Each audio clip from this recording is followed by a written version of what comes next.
from Illinois, and I feel like the gas prices and the electric bills and the prices of food is just so overwhelming anymore. Like, I'm wondering if anybody else is feeling like they're drowning and they can't get out. I work overtime and I cannot get above water. I mean, I literally have no gas for next week.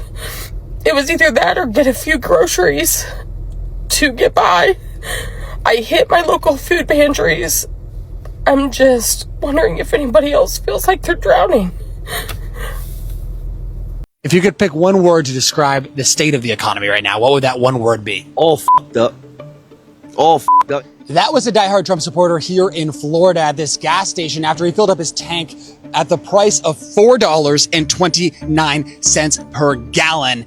Gas, just one of the expenses that's skyrocketing as the war in Iran continues with no end in sight. It's crazy, bro. Right now I'm paying $2,600 a month for my rent. You know what I mean? And that ain't no bills included. You know what I mean? Like, this is really, really, really, really hard. My wife's about to be pregnant. She's due in about next week. And, it is extremely difficult. I just want to say that it's fucking wild that as a 2-income household, my husband and I have come to the realization we can't afford groceries right now. Like, just straight up can't afford groceries. Because if we buy groceries, then we either won't be able to pay our rent or our electric bill, because both of those come out of this pay cycle and they will take the entire pay cycle. That's fucking bonkers. That's so fucking wild. We have 2 incomes and we cannot afford to eat. And we don't even have kids. Like, it's literally just the 2 of us and we can't afford to eat with 2 incomes. That is just... Listen, I just went to fill up my tank and that gas pump number is crazy. But the thing is, I can afford it. I can afford it easily, actually. It's the motherfuckers who can't afford it who voted for this shit. And that's the craziest part about it, because I voted so y'all wouldn't have to go through this.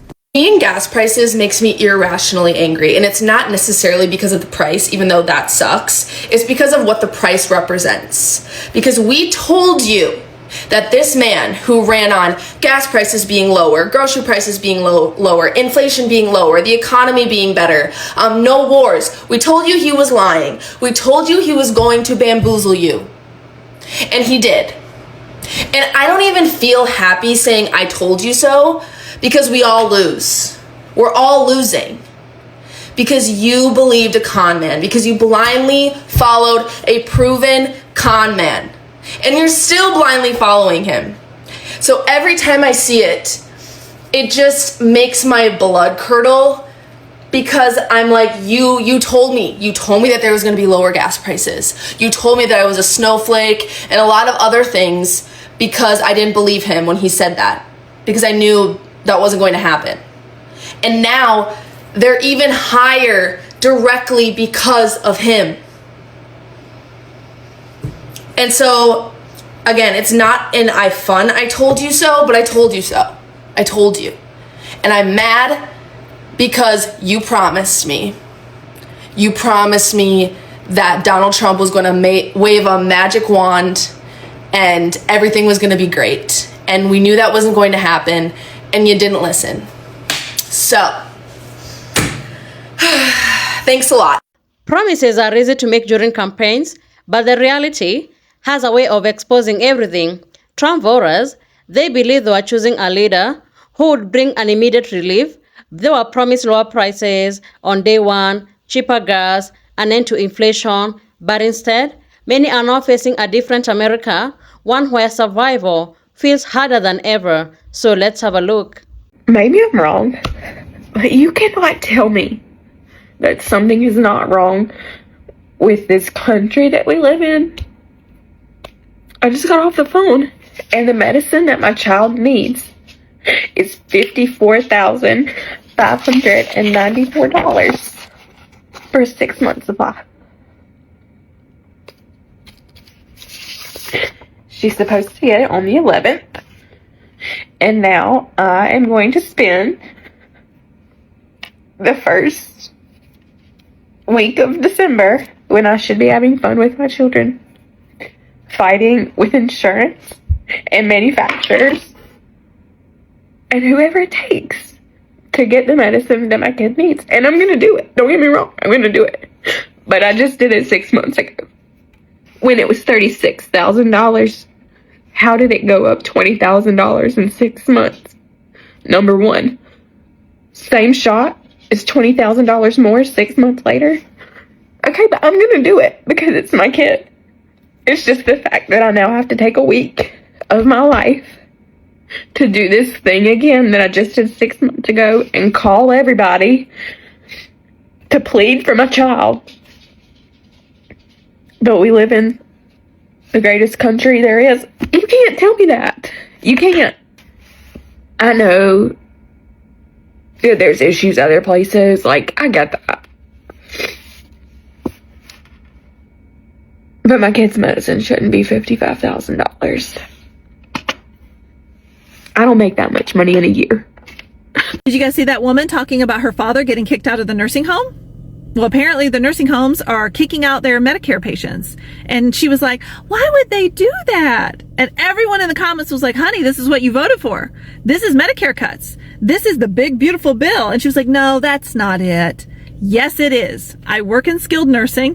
90% of the residents that are in there, they are Medicare patients. These buildings stay open because of Medicare. They will close down. They will not care for your aging parents and grandparents for free. They will send them home to you. You will have to quit your job and stay home and take care of them. That means you're going to have to be the caregiver for your father, your husband, your kids. You're going to have to quit your job. You're going to do all this on half the income for your household. This economy is going to suffer greatly when these places start closing down. This is one of the reasons, this is the main reason why I did not want to rely on the U.S. for my income while I'm living abroad. The economy here is bound to crash. When you cut Medicare like that and these places close, a lot of people are going to lose their jobs. The dollar is going to suffer. There is no forethought with these people. They have no idea what is happening. I'm fucking stressed out. I'm fucking stressed. We should not be working like this. I work my ass off and I can't even fucking pay bills, bro. And they always say don't compare yourself to others, but I see people going to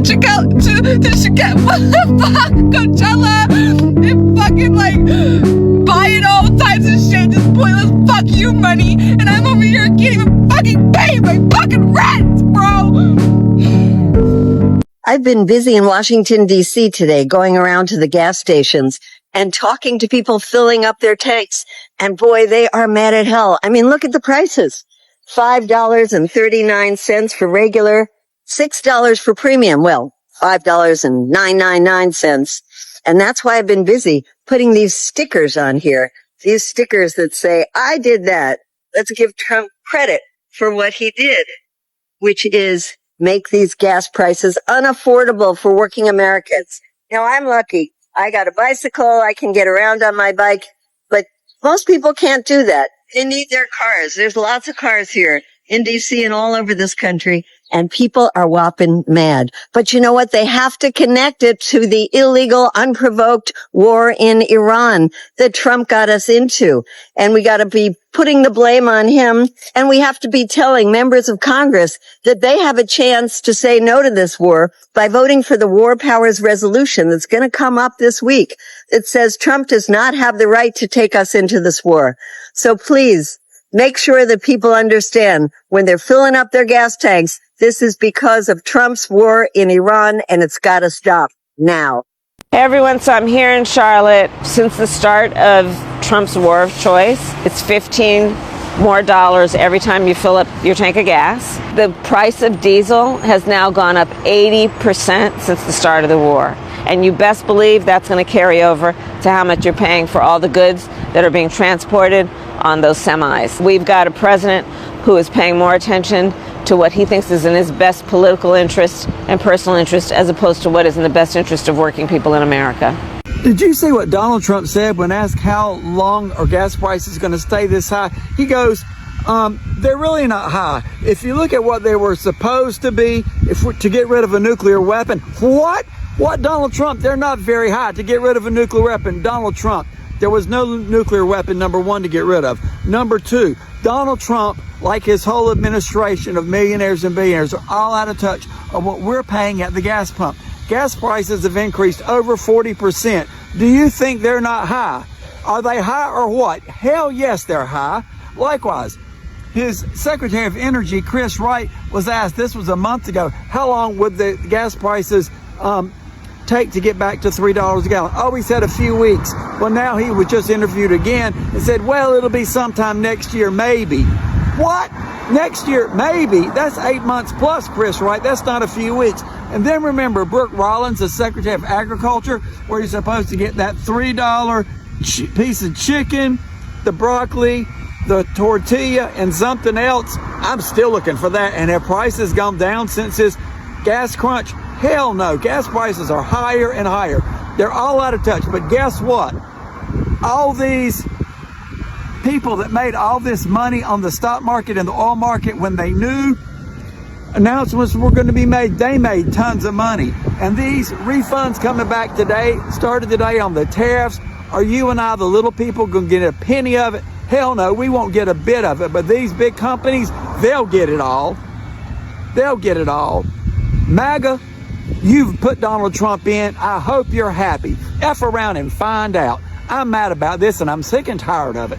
They are just out of touch with reality in the world and what we actually have to do. Vote them out in November. Love to hear from my Democrats, my MAGAs, my crazies, my cuckoos, and the burned out label. Get mad. I'm the only one angry around here, it seems like. The economy today in America doesn't feel so great. It feels more like a tragedy. And now with the growing conflict with Iran, it threatens to make everything even worse. Because when the conflict rises in the Middle East, oil markets react quickly. And when the oil prices jump, gas prices follow, and the pain spreads everywhere. Our transportation goes up, shipping costs goes up, businesses raise prices, groceries become more expensive, and in the end, ordinary people are the ones who carry the burden, while the politicians trade blame. For working class families, this pain is personal. It is about a mother standing in a grocery store, pouring items back because she can no longer afford them. It is about a father watching gas prices go up, knowing that every extra dollar at the pump means less money for food, rent, or even school supplies. It is about a senior trying to stretch prescriptions because healthcare cuts have made medicine harder to reach. It is a young people wondering if they'll be able to afford a future with an economy that feels out of reach. And many people have to realize that the economic pain does not care who you voted for. High prices, they hit everybody. And that realization can be humbling to some Trump voters who mocked others but are now facing the same hardship that they dismissed. But here is the biggest lesson. Americans cannot afford to keep voting based on slogans, culture wars, or even emotional outrage while ignoring the real economic policy. People need leaders who understand the cost of living, wages, healthcare, housing, and long-term stability, They need honesty, not fantasy. They need solutions, not performances. Because families do not live inside campaign speeches. They live in the real world where the bills are due every month. The frustration we are seeing is not just about one politician. It is about a system where voters are repeatedly sold hope and handed hardships. Because every election, people are promised rescue, Yet too often after the cheering stops, the same people are left dealing with higher prices and broken trust. So thank you so much for tuning in. Be sure to like, subscribe, and share.